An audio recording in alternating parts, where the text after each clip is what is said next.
बार की बात है। उदयपुर गांव में एक ज्ञानचंद नाम का पुजारी रहा करता था। वो गांव के एक छोटे से मंदिर में पूजा पाठ किया करता था।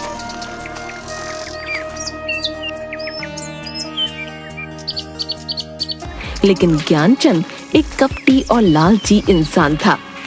एक दिन गांव का सबसे धनी बनिया कुछ सोने की मोहरें और चांदी के सिक्के लेकर मंदिर आता है और ज्ञानचंद पुजारी से बोला, ये लीजिए पुजारी जी, आज भगवान के चरणों में देने के लिए कुछ दान लाया हूँ।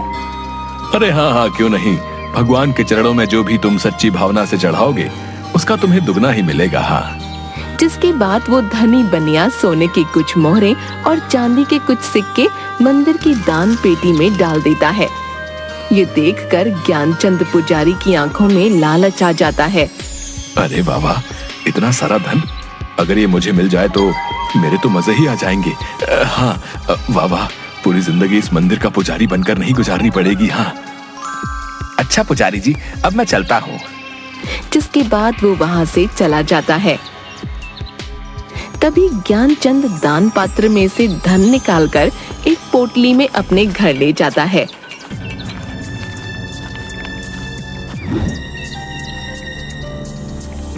तभी उसकी पत्नी, अरे आज आप इतनी जल्दी मंदिर से आ गए, ये आप क्या लाए हैं जी? अरे अरे भाग्यवान, ये देखो, आज मैं अपने लिए कितना सारा सोना चांदी लेकर आया हूँ। अब देखना भाग्यवान, हम मौत से अपना जीवन गुजारेंगे। हाँ, देखो देखो, तुम ही देखो कितना सारा धन है।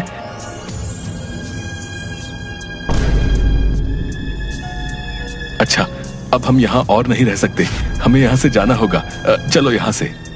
अरे ये क्या बोल रहे हैं आप? आखिर हम जाएंगे कहाँ? मेरी तो कुछ समझ नहीं आ रहा। जरूर आप मुझसे कुछ छुपा रहे हैं। ये धन कहाँ से लाए हैं आप? मुझे कुछ भी ठीक नहीं लग रहा। अरे भाग्यवान, जितना कहता हूँ बस उतना करो। चलो यहाँ से।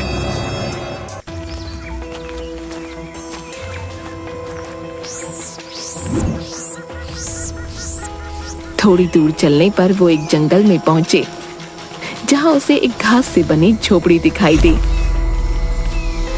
अरे देखो भाग्यवान, वो सामने झोपड़ी है। चलो चलो, आज रात हम उस झोपड़ी में काट लेंगे, सुबह होते ही यहाँ से निकल जाएंगे। ठीक है जी, जैसा आप ठीक समझें। तभी दोनों उस झोपड़ी के अंदर जाते हैं। झोपड़ी में एक तरफ आग जल रही होती है और एक जगह कुछ जानवर की हड्डियां पड़ी होती हैं, जिसे देखकर ज्ञानचंद की पत्नी थोड़ी डर जाती है। देखिए जी, मुझे ये झोपड़ी सही नहीं लग रही। देखिए ना, यहाँ जानवर की हड्डियां भी बिखरी पड़ी हैं। नहीं नहीं, चलिए आप यहाँ से। अरे भाग्यवान, अब इतनी रात को हम आखिर कहाँ जाएंगे? भाग्यवान, कहीं ऐसा ना हो कोई हमसे हमारा ये धन छीन ले। नहीं नहीं, मैं ऐसे नहीं होने दे सकता। हमें आज रात यहीं रुकना होगा। अच्छा ठीक है जी, आप मेरी सुनते ही कब हैं, जैसा आप ठीक समझें। जिसके बाद वो दोनों उसी झोपड़ी में सो गए। तभी वहाँ पर एक भयानक दिखने वाला खूंखार नरभक्षी आता है, जिसके हाथ में अलग अलग जानवरों का मांस होता है। अरे बाबा, आज तो पेट भरकर भोजन मिला है।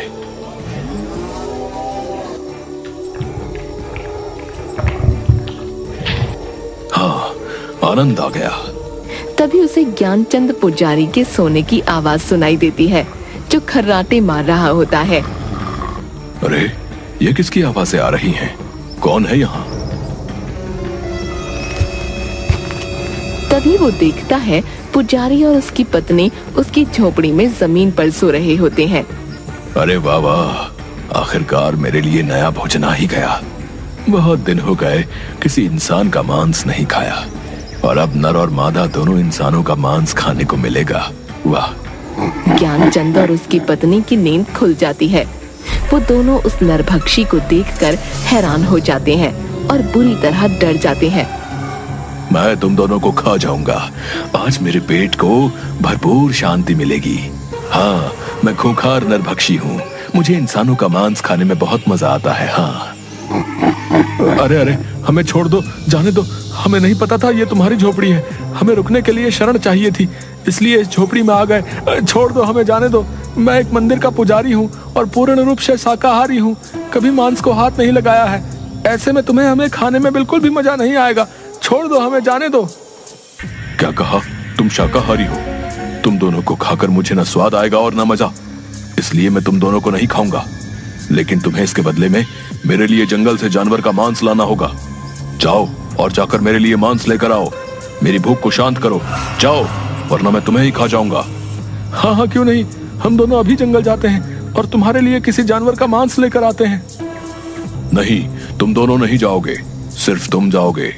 अगर तुम वापस मेरे लिए मांस लेकर नहीं आए तो तुम्हारी ये पत्नी मेरे पास यहीं मेरी झोपड़ी में रहेगी। अगर तुम जल्दी से मेरे लिए जानवर का मांस नहीं लेकर आए तो मैं तुम्हारी पत्नी को खा जाऊंगा, समझे? अब जाओ यहाँ से। राक्षस महाराज, ये आप क्या बोल रहे हैं? नहीं नहीं, आप मेरी पत्नी को नहीं खाइएगा। मैं अभी आपके लिए किसी जानवर का मांस लेकर आता हूँ। मैंने तो पहले ही कहा था ये झोपड़ी मुझे सही नहीं लग रही, लेकिन आपके धन पाने की लालच में हमें इतनी बड़ी मुसीबत में डाल दिया। अब इस नरभक्षी के लिए किसी जानवर का मांस लेकर जल्दी आइएगा, वरना ये नरभक्षी मुझे खा जाएगा। नहीं नहीं भाग्यवान, तुम चिंता मत करो, मैं जानवर का मांस लेकर जल्दी ही वापस आ जाऊंगा। जिसके बाद वो जंगल जाता है।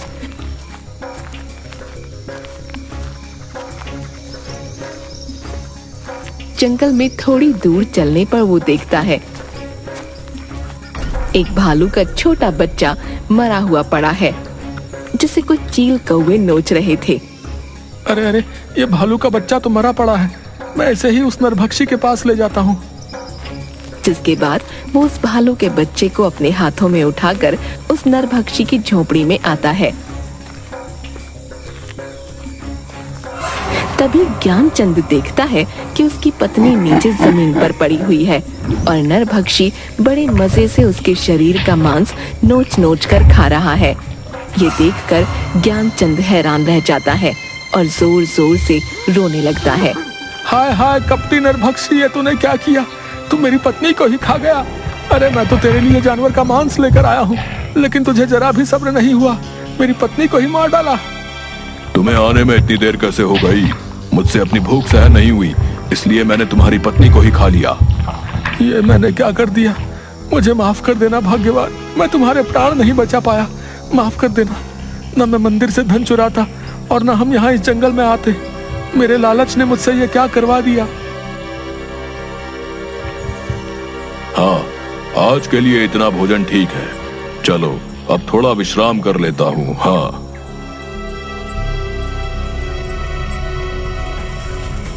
जिसके बाद वो अपनी झोपड़ी में सो जाता है।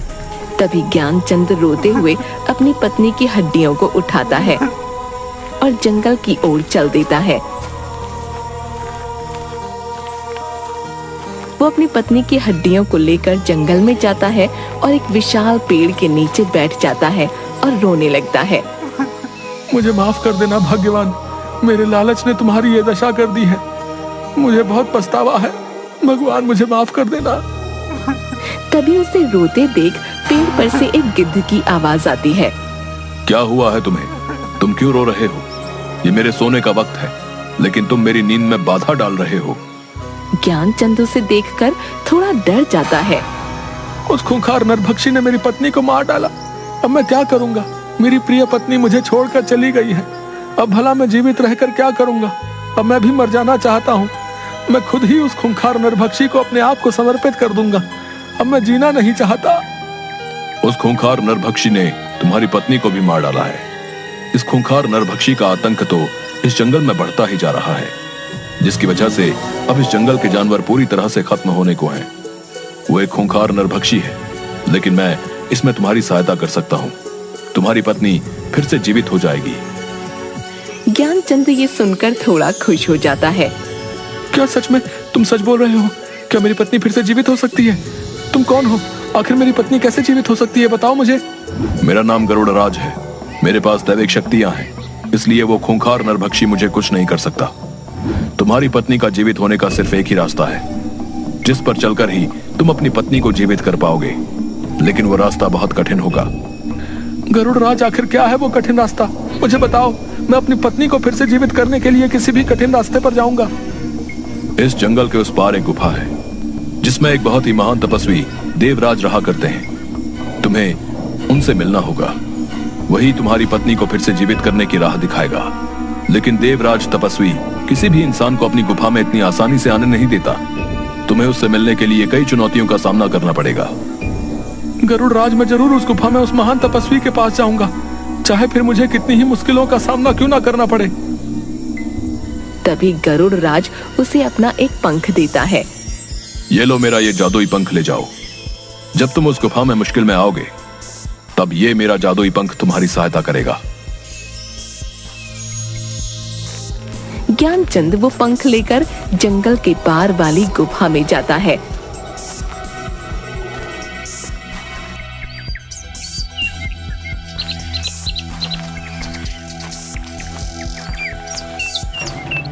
थोड़ी दूर गुफा में चलते ही एक विचित्र सा दिखने वाला लंगूर जानवर, जिसकी आंखें एकदम सुर्ख लाल होती हैं, उस पर झपट पड़ता है। अरे अरे, कौन हो तुम? मुझे छोड़ो, छोड़ दो मुझे। तपस्वी देवराज की इस गुफा में आने की तुम्हारी हिम्मत कैसे हुई? मैं तुम्हें जिंदा नहीं छोड़ूंगा। क्या तुम्हें नहीं पता यहाँ कोई इंसान नहीं आ सकता? नहीं नहीं, मुझे छोड़ दो, मैं बहुत मुश्किल में हूँ। मुझे यहाँ गरुड़ राज ने भेजा है। मुझे देवराज तपस्वी से मिलना ही होगा। मुझे आगे गुफा में जाने दो। ये सुनकर वो डरावना लंगूर उसे छोड़ देता है। ठीक है, मैं आगे देवराज तपस्वी से मिलने दूंगा, लेकिन इसके लिए तुम्हें एक चुनौती से गुजरना होगा। इस गुफा में आगे जाने के 2 रास्ते बताऊंगा। तुम्हें अपनी बुद्धि से सही रास्ता चुनना होगा, लेकिन याद रखना, अगर तुमने गलत रास्ता चुना तो तुम देवराज तपस्वी से कभी नहीं मिल पाओगे। ठीक है, मुझे आपकी ये चुनौती मंजूर है। जिसके बाद डरावना लंगूर अपनी आंखों की शक्ति से वहाँ 2 रास्ते बना देता है। एक रास्ते पर बहुत रोशनी होती है और दूसरे रास्ते पर बहुत अंधेरा, जिसमें सिर्फ आग की मशालें जल रही होती हैं। ये देखकर ज्ञानचंद सोच में पड़ जाता है। कुछ देर सोचने के बाद, मैं अंधेरे का रास्ता ही चुनूंगा, क्योंकि अंधेरे के बाद ही जीवन में उजाला होता है और मुझे अपने जीवन में उजाला करने के लिए अपनी पत्नी को जीवित करना है। मुझे देवराज तपस्वी इसी अंधेरी राह पर मिलेंगे। डरावना लंगूर ये सुनकर थोड़ा खुश हो जाता है। बहुत अच्छा जवाब दिया तुमने। तुम्हारी राह इसी अंधेरे रास्ते से होती हुई उजाले की ओर जाती है। तुम्हें ऐसे ही अपनी बुद्धि और विवेक का इस्तेमाल करना होगा। अब तुम जाओ। ज्ञानचंद अंधेरे रास्ते की ओर बढ़ता है। तभी थोड़ी दूर पर वो देखता है एक बहुत बड़ी शिला दिख रही है। ये क्या? गुफा में आगे जाने का तो कोई रास्ता ही नहीं दिखाई दे रहा। वो उस शिला के पास जाता है।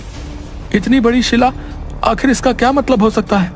लगता है शिला के उस पार ही मुझे देवराज तपस्वी से मिलने का रास्ता मिलेगा। तभी ज्ञानचंद उस शिला को हटाने की बहुत कोशिश करता है, लेकिन वो अपनी जगह से टस से मस नहीं होती। तभी उसे शिला के उस पार एक आवाज सुनाई देती है। कौन हो तुम और क्यों इस शिला को हटाने की कोशिश कर रहे हो? क्या तुम जानते नहीं, ये गुफा देवराज तपस्वी की है। यहाँ किसी भी इंसान का आना मना है। फिर तुम क्यों आए हो? मैं बहुत ही मुसीबत में हूँ। मुझे यहाँ गरुड़ राज ने भेजा है। मुझे देवराज महान तपस्वी से मिलना है। उनसे मिले बिना मैं यहाँ से नहीं जाऊंगा।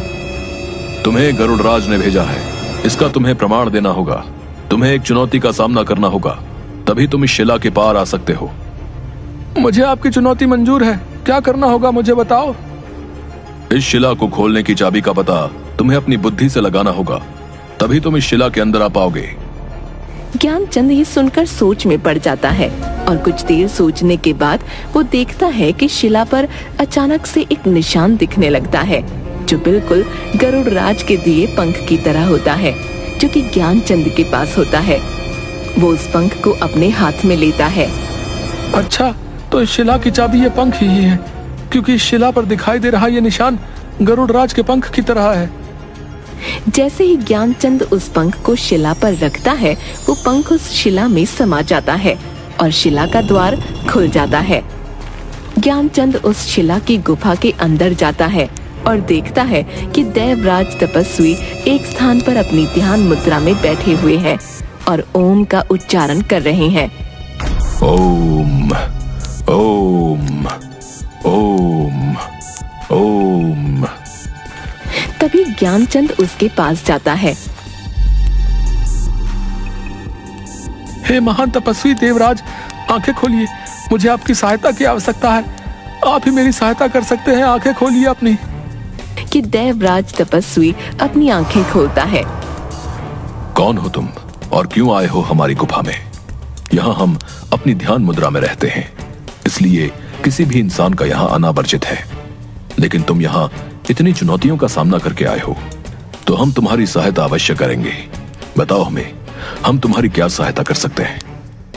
मैं एक मंदिर का पुजारी था, लेकिन अपने लालच के कारण एक दिन उस मंदिर से कुछ सोना चांदी चुराकर अपनी पत्नी के साथ इस गुफा के पार वाले जंगल में आ गया। लेकिन वहां हमारा सामना खूंखार नरभक्षी से हुआ और उसने मेरी पत्नी को ही अपना शिकार बना लिया। वो खूंखार नरभक्षी एक एक करके सभी जंगल के जानवरों को अपना शिकार बना रहा है। मैं अपनी पत्नी को दोबारा से जीवित करना चाहता हूँ। मेरी पत्नी की जान मेरे ही लालच के कारण गई है, इसलिए मैं अपनी पत्नी को फिर से जीवित करना चाहता हूँ। अब आप ही मेरी सहायता कीजिए देवराज। दुष्ट व्यक्ति, तुमने अपने लालच के कारण अपनी पत्नी को गवा दिया है। मैं तुम्हारी सहायता नहीं करूंगा, जाओ यहां से। ज्ञानचंद ये सुनकर तपस्वी के पैरों में गिर पड़ता है। नहीं नहीं देवराज, ऐसा मत बोलिए। आप एक महान तपस्वी हैं, मैं जानता हूँ। मुझे लालच नहीं करना चाहिए था, लेकिन अब मैं अपनी पत्नी को फिर से जीवित करना चाहता हूँ। मेरी सहायता कीजिए। ज्ञानचंद की ये बातें सुनकर अच्छा तो ठीक है, मैं तुम्हारी सहायता अवश्य करूंगा, लेकिन इससे पहले तुम्हें मेरे 2 सवालों का उत्तर देना होगा। तुम्हारे दूसरे उत्तर में ही तुम्हें वो वस्तु मिलेगी जिससे तुम अपनी पत्नी को दोबारा जीवित कर सकते हो, और उस खूंखार नरभक्षी का विनाश भी उसी से होगा। इसलिए तुम्हें अपनी बुद्धि और विवेक का उपयोग करके ही दोनों उत्तर देने होंगे। अगर कोई भी उत्तर गलत हुआ तो हम तुम्हारी सहायता नहीं करेंगे। तुम्हें यहाँ से खाली हाथ ही जाना होगा। नहीं नहीं तपस्वी देव, मैं यहाँ से खाली हाथ नहीं जाना चाहता। मैं आपके दोनों सवालों का सही उत्तर देने की जरूर कोशिश करूंगा। तो बताओ, तुम्हारा पहला प्रश्न है, इस संसार में मनुष्य के जीवन में भाग्य बड़ा है या बुद्धि? ज्ञानचंद ये सुनकर थोड़ा सोच में पड़ जाता है। आपके इस प्रश्न का उत्तर बुद्धि है देवराज तपस्वी, क्योंकि मनुष्य के जीवन में बुद्धि ही वो मार्ग है जिस पर चलकर भाग्य को बदला जा सकता है। भाग्य कभी भी बुद्धि को नहीं बदल सकता है, लेकिन बुद्धि में वो गुण होते हैं कि वो भाग्य को बना और बिगाड़ सके। इसलिए भाग्य और बुद्धि में बुद्धि ही बड़ी है। बहुत ही उत्तम, तुमने बिल्कुल सही उत्तर दिया है। मनुष्य अपनी बुद्धि से ही कुछ भी हासिल कर सकता है। भाग्य का मार्ग बुद्धि के मार्ग के आगे छोटा होता है। अब तुम्हें अपने दूसरे प्रश्न का उत्तर देना होगा। यह प्रश्न तुम्हारे लिए बहुत महत्वपूर्ण है और कठिन भी। अगर तुमने इसका सही उत्तर नहीं दिया तो तुम्हें यहां से खाली हाथ ही लौटना होगा। तो बताओ, इस संसार में मनुष्य के जीवन में भूख, प्यास, नींद और आशा, इन चारों में से सर्वश्रेष्ठ क्या है? ज्ञानचंद सोच में पड़ जाता है। आपके दूसरे प्रश्न का उत्तर आशा है देवराज, क्योंकि आशा अर्थात उम्मीद पर ही ये संसार टिका हुआ है। क्योंकि मनुष्य के जीवन में एक आशा ही होती है जो मनुष्य के जीवन में कठिन से कठिन कार्य को भी करने की ताकत देती है। मनुष्य जीवन में आशा घने अंधेरे में उस रोशनी की किरण की तरह है जो मनुष्य को घनघोर कष्ट में भी जीने की प्रेरणा देती है। वाह, बहुत ही उत्तम उत्तर। तुम्हारा ये उत्तर भी बिल्कुल सही है। मैं तुमसे बहुत खुश हुआ। तुम्हारी बुद्धि ने मुझे प्रभावित किया, इसलिए मैं तुम्हारी सहायता अवश्य करूंगा। तभी तपस्वी उसे एक जल से भरा अपना लोटा देते हैं। ये लो, ये अमृत ही तुम्हारी सहायता करेगा। इसे उस नरभक्षी की आंखों में डाल देना और इसकी कुछ बूंदें अपनी पत्नी की हड्डियों पर डाल देना, जिससे तुम्हारी पत्नी जीवित हो जाएगी। ज्ञानचंद वो अमृत अपने हाथों में ले लेता है। आपका बहुत बहुत धन्यवाद तपस्वी देवराज। अब मैं इस अमृत से अपनी पत्नी को दोबारा जीवित कर पाऊंगा और उस नरभक्षी का अंत भी। जाओ, तुम्हारा कल्याण होगा।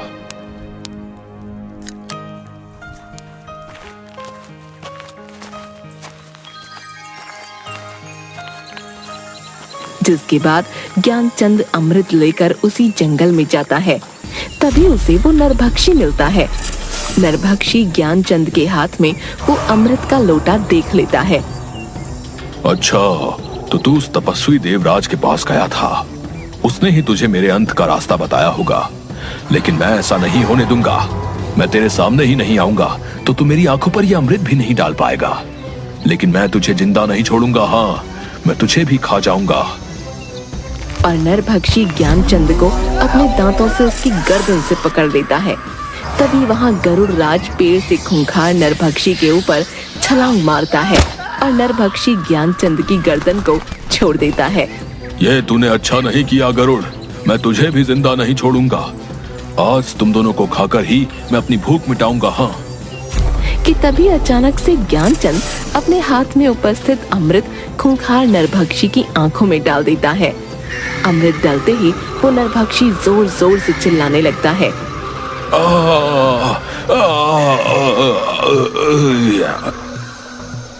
और देखते ही देखते जलकर भस्म हो जाता है, जिसके बाद ज्ञानचंद और गरुड़ की आंखों में थोड़ी खुशी दिखाई देती है।